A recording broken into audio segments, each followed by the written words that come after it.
Betapa seramnya tumbal pesugihan berzinah di Gunung Kemukus. Ritual pesugihan ini mengharuskan pelakunya untuk melakukan berhubungan intim agar keinginannya bisa tercapai. Gunung Kemukus terletak di Sragen, Jawa Tengah. Tempat ini dikenal sebagai tempat pemujaan mencari kekayaan.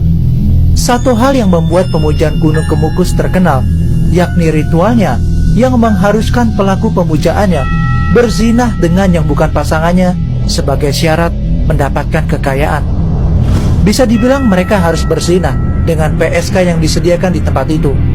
Konon kabarnya, ketika mereka ingin mendapatkan kekayaan, mereka harus berzinah selama 7 kali. Dan biasanya dilakukan di saat Jumat Pon atau malam Kliwon. Nah, ritual tersebutlah yang akhirnya berimbas pada suburnya prostitusi di kawasan Gunung Kemukus. Seandainya kalian datang ke kawasan Gunung Kemukus saat Jumat Pon atau malam Kliwon, di sana kalian akan menemukan warung remang-remang dan ada PSK yang siap melayani kalian sebagai bagian dari ritual. Sisi positifnya, Gunung Kemukus sering dijadikan tempat ziarah ke tempat makam Pangeran Samudra. Makam ini sering menjadi lokasi ziarah bagi masyarakat setempat dan dari berbagai daerah. Tingkah laku peziarah inilah yang menjadikan Gunung Kemukus seperti sekarang ini. Dan itu bersumber pada mitos tentang Pangeran Samudra dan Dewi Ontrowulan. Ada berbagai macam versi cerita dari kisah mereka. Salah satunya Pangeran Samudra adalah pangeran dari kerajaan Demak yang jatuh cinta kepada ibunya sendiri, yaitu Dewi Ontrowulan. Hal ini mengakibatkan Pangeran Samudra diusir oleh ayahandanya sendiri.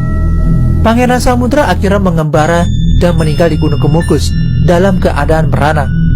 Ibunya kemudian menyusul dan wafat di sana. Keduanya dimakamkan dalam satu liang lahat sebagai lambang cinta kasih mereka. Versi lain dari cerita ini, Pangeran Samudra gak kuat menahan rindu dengan ibunya sampai akhirnya melakukan hubungan intim. Tapi sialnya, mereka keburu dipergoki dan langsung dibunuh. Sebelum mereka menghembuskan nafas terakhirnya, sang pangeran sempat berpesan bahwa siapa aja yang bisa melanjutkan hubungan intim mereka, segala permintaannya bakal terkabul. Gue peringatkan untuk kalian, jangan datang ke sana untuk hal negatif, karena bisa jadi kalian akan sama nasibnya dengan narasumber bernama Adi yang ada dalam cerita ini.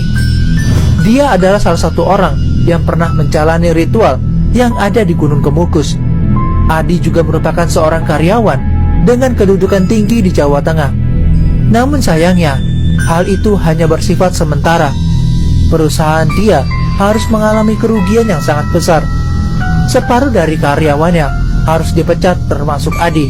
Terbiasa dengan hidup enak, akhirnya Adi mencari jalan pintas untuk menuju kekayaan. Suatu hari dia bertemu dengan rekannya yang bernama Wahyu di satu perusahaan yang sama. Wahyu akhirnya mengajak Adi untuk melakukan pesugihan di Gunung Kemukus. Adi juga terheran-heran dengan pesugihan itu, karena menurutnya pesugihan di Gunung Kemukus sangat enak, yaitu hanya berhubungan intim.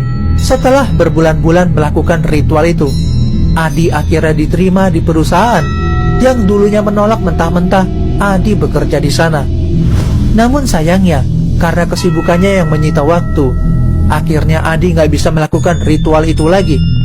Setelah Adi berhenti dari ritual tersebut, Adi langsung mendapatkan teror yang menakutkan, di mana dia bertemu dengan sosok wanita parubaya yang duduk di rumah kontrakannya sambil berkata, "Lanjut lagi yuk ritualnya."